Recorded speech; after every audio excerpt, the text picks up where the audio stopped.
You're being asked to rationalize denominators in your algebra course, and you're trying to figure out what the heck that means. Well, denominator is the bottom of a fraction. So if you look at all the bottom sections of each one of these fractions, we have irrational values. Square root of 2 is an irrational number. Square root of 3 is irrational. Square root of 52, irrational.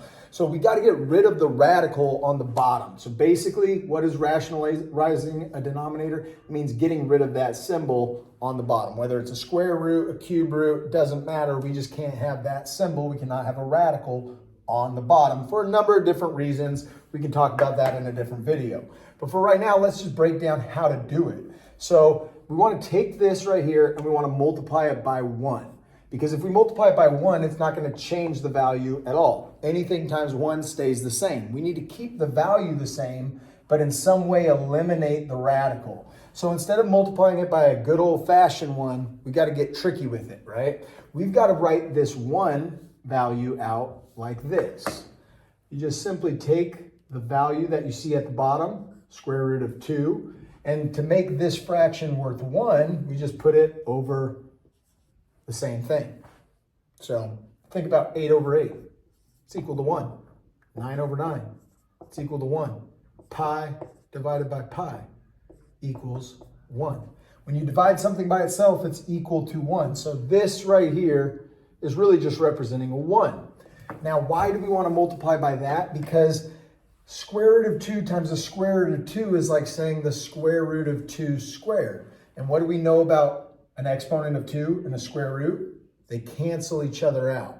So when I multiply this times this, the radical disappears, goes away. It's like magic, right? Okay, so now that we've done that, this times this makes 2. Now we just got to multiply the top. 1 times square root of 2 is just going to be the square root of 2. So we didn't get rid of the radical. We just moved it from the bottom up into the top by multiplying by an appropriate value of 1. Okay, same idea down here with problem number 2, but now we've got a variable in there. So I'm going to go and show you a little extra step with this. Same steps though. We need to multiply by a value of 1. We're going to steal the information on the bottom, so root 3n. To make this a value of 1, I need to put the same exact thing on top. Now what I'm going to have here, if I say 3, I'll just show you why this works. 3n and 3n, if you multiply those two together, what we're going to get is root 9n squared. Okay? But let's think about what square root of 9 is. Square root of 9 is just 3. And then remember the exponent of 2 and the root cancels each other, leaving me with just an n. So notice that after we work it all the way through, the radical disappears on us. Doesn't disappear for good, it's just going to move itself up to the top. Now root 5 times root 3n, 5 times 3 makes 15. We still have an n, so we still have a radical. Okay, now I've got root 15n over 3n for my final result. Remember, multiplying fractions, we just go straight across. These two multiply together to make this. Nothing changes there.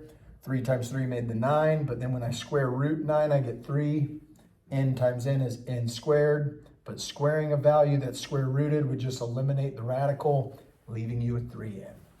And then our last one right here, we got to think about our radical properties. Radical properties tell us when we have a fraction like this, the radical can go on the top, the radical can go on the bottom. So if you notice, we still have an irrational number on the bottom we're going to have to get rid of. Before I do that though, I would double check and make sure I can't simplify my fraction. If you don't simplify your fraction, you're going to run into extra steps along the way. So square root of 4 over 52, 4 and 52, they're both divisible by 4. So 4 divided by 4 is going to give me a 1. I'm just simplifying the fraction right now. 52 divided by 4 would be 13. And so now I'm just changing it to that. I'm just simplifying that fraction down so my work is a lot easier. Same rules apply though. We can put the radical on the top as well as on the bottom. I need to now get rid of the irrational value on the bottom where the denominator is. So how do I do that? I multiply it by a value of 1. Not just any good old-fashioned one. We need to say square root of 13 with a square root of 13 on top as well. Okay?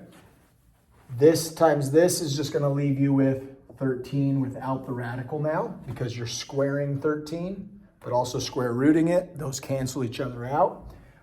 Square root of 1 times the square root of 13 just leaves you with root 13. So final answer here, here, and here. This is how you would simplify these fractions that have irrational values in their denominators. You got to get rid of the radical. Can't have that guy there. It's gone, it's gone, it's gone. It moved to the top on all three of them. This is rationalizing a denominator. You're going to use this when you go to simplify fractions. You're going to be asked to do it later in your Algebra 1 courses. Definitely going to be asked to do it in your Algebra 2 courses. Study hard and good luck on your upcoming test.